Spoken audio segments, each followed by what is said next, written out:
welcome back. Sorry about yesterday. Really sorry about yesterday. I actually had the video planned for yesterday, but then I had stuff come up the whole day.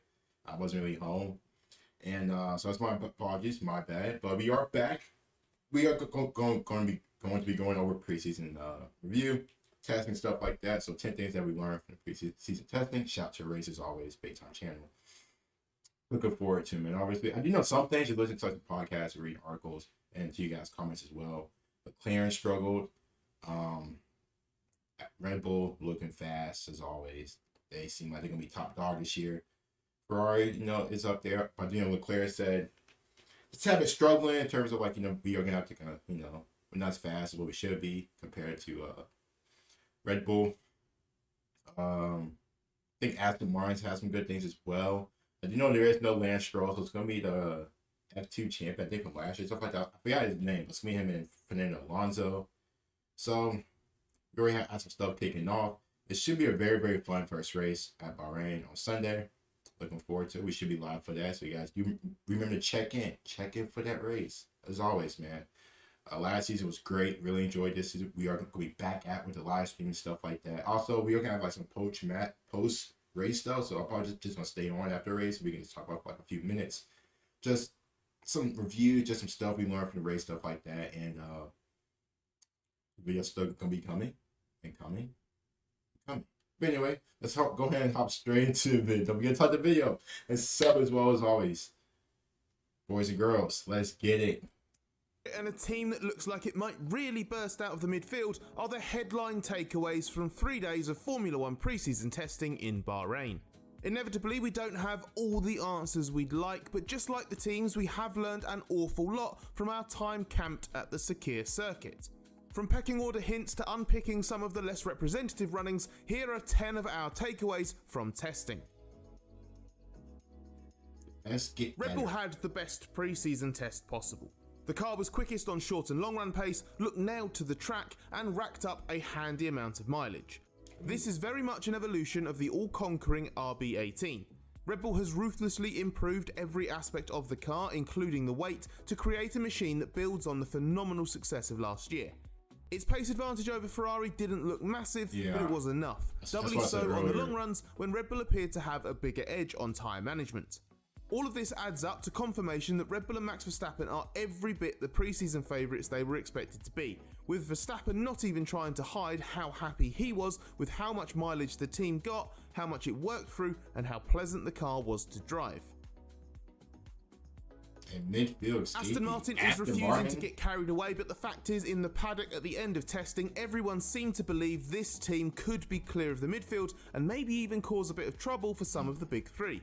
In Fernando Alonso's hands, I would like Aston Martin to do that. I've always wanted the middle teams to, be a part of the upper echelon. Ferraris, Red Bulls, Mercedes. If you want to add McLaren, but probably not right now. Because Aston Martin have a chance to probably become that fourth or fifth best team. Because I'm not sure if McLaren's issues are going to be all year. And maybe just be something just early on that they're just trying to just adjust and fix throughout the season.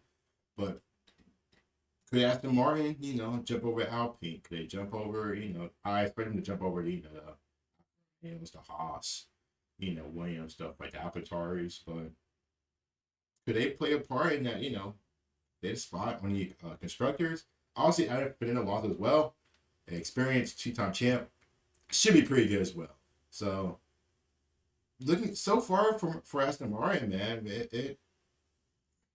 hey, don't be surprised if they do somehow win a race. I don't know when. I don't know how. But Fernando Alonso, man. The Aston Martin looked every bit as quick as Mercedes over a single lap, but even better over a race simulation. In fact, better tyre degradation made it look at least a match for Ferrari on long runs. Alonso's soft C4 lap wasn't good, but on the C3 he all but equalled Lewis Hamilton's best, and factor in the C3 to C4 1 second delta, he would have been with or ahead of Hamilton on times.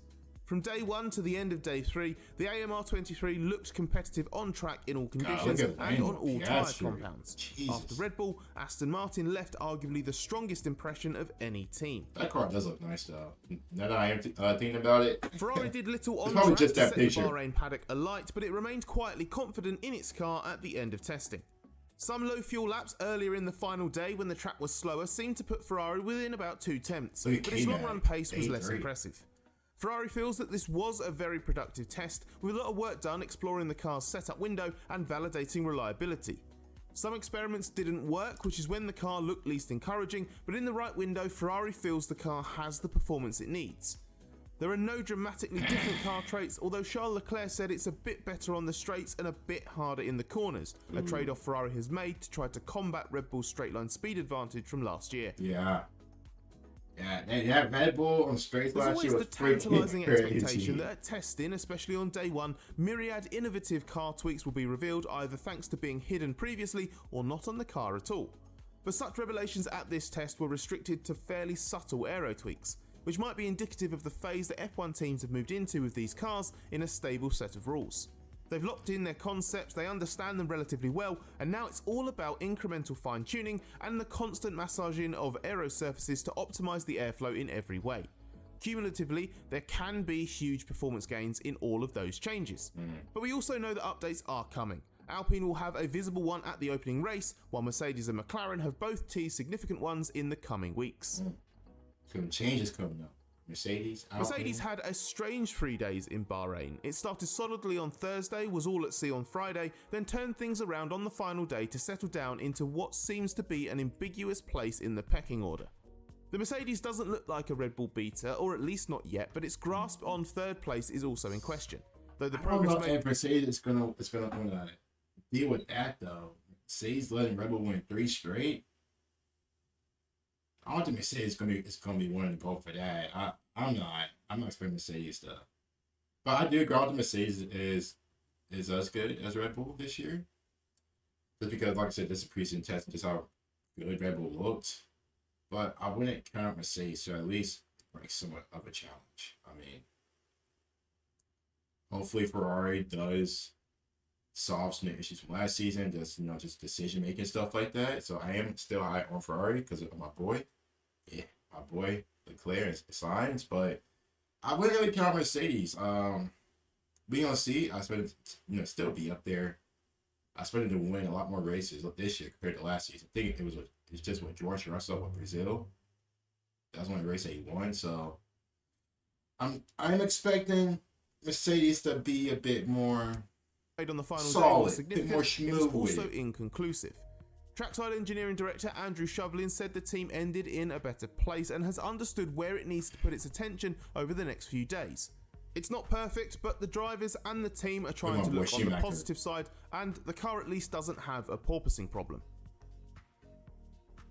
Oh, jeez. Things didn't look good for Alpine on paper at this test. It was slowest of the 10 teams, nearly 2.5 seconds off the pace, the only team to go slower than in last year's Bahrain test, and with the second least number of laps logged. There were a few problems, some of them ascribed to setup changes taking longer than expected thanks to a lack of familiarity with the new car, in particular the redesigned pushrod rear suspension. But team principal Otmar Safnauer is quietly confident in common with the rest of the team, given the test went far better than those numbers suggested.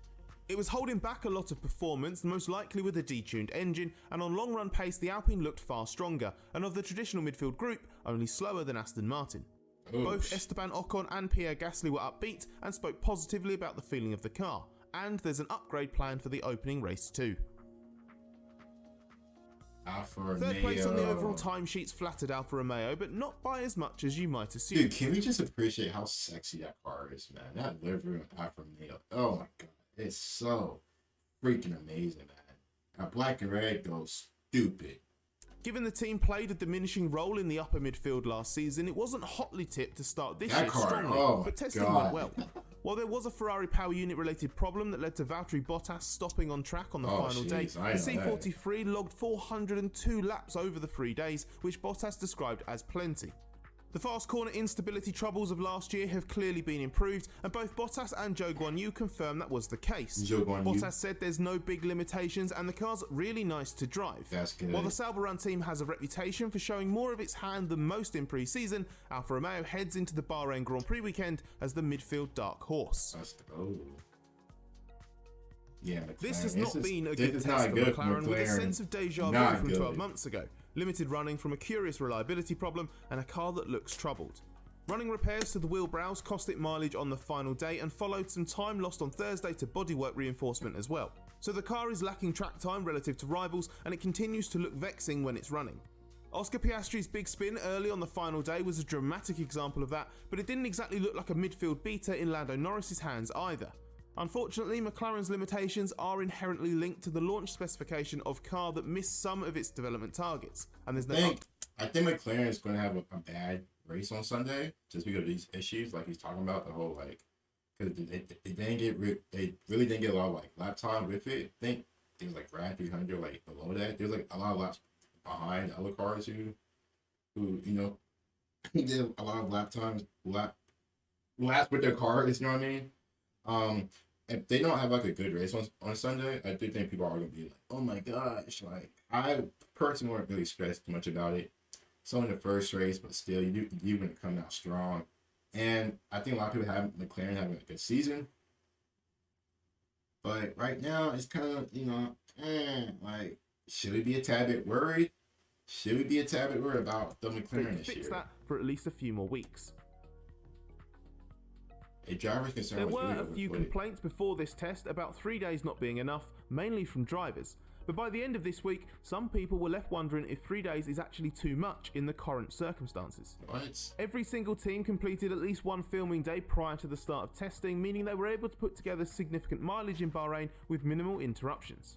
The red flags were kept to a minimum, and they were usually short stoppages for relatively minor problems. Mercedes' hydraulics failure fairly late on day 2 was the only time the offending car didn't reappear that day. Collectively, the teams managed 21,604 kilometers. Just look at 300 compared to like 450. The AlphaTauri Williams. That's like 150 lap difference. And those 150 laps probably. I think that Alpine was like probably up to like 350 as well. But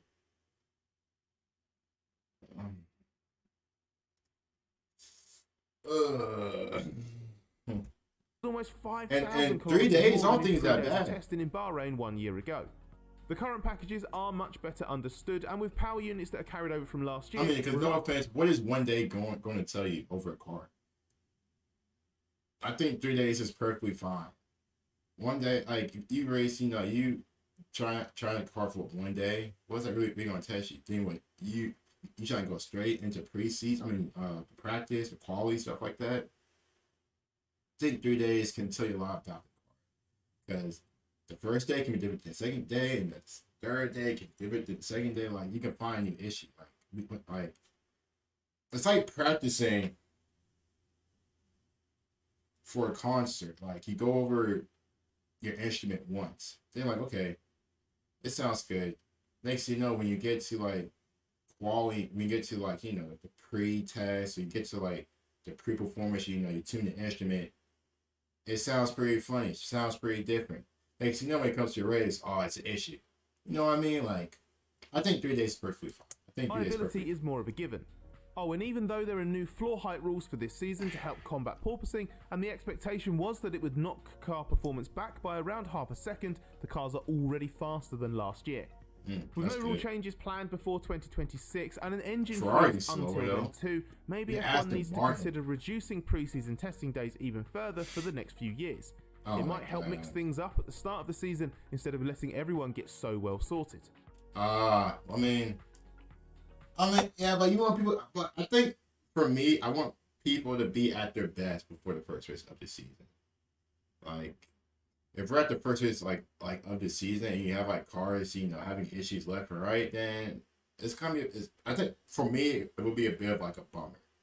That's why I want these cars to be like at their best and to that first race, and then we can just go from there. That's just me though. That's just Throughout the test, drivers have said that porpoising has not been a problem. Yet if you watch the coverage, you might be puzzled by this, given the clear visual evidence that cars were at times porpoising. The key phrase here is "at times." Set that bumping, the porpoising right? phenomenon will not truly disappear while ground effect cars of this type are in existence. One of the tasks for teams during testing was to ensure they understood at what point porpoising was triggered, so they could establish how best to run the car in terms of setup. So when saying porpoising is not a problem, it simply means it's nothing like the limitation it was last year. You can trigger it, but only if you stray too close to the limit of what's possible. And that's a limit that will change with track configuration, hence the need to fully understand when it might kick in.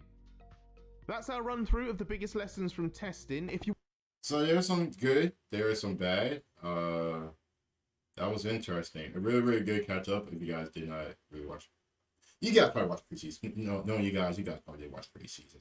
So you guys are already locked in. Aside for the race, don't forget we should be live this upcoming Sunday for the race. And should be a good one. Should be a great one. But anyway, don't forget to like the video. Sub as well as always. Take care. Stay amazing. Love you guys. Peace.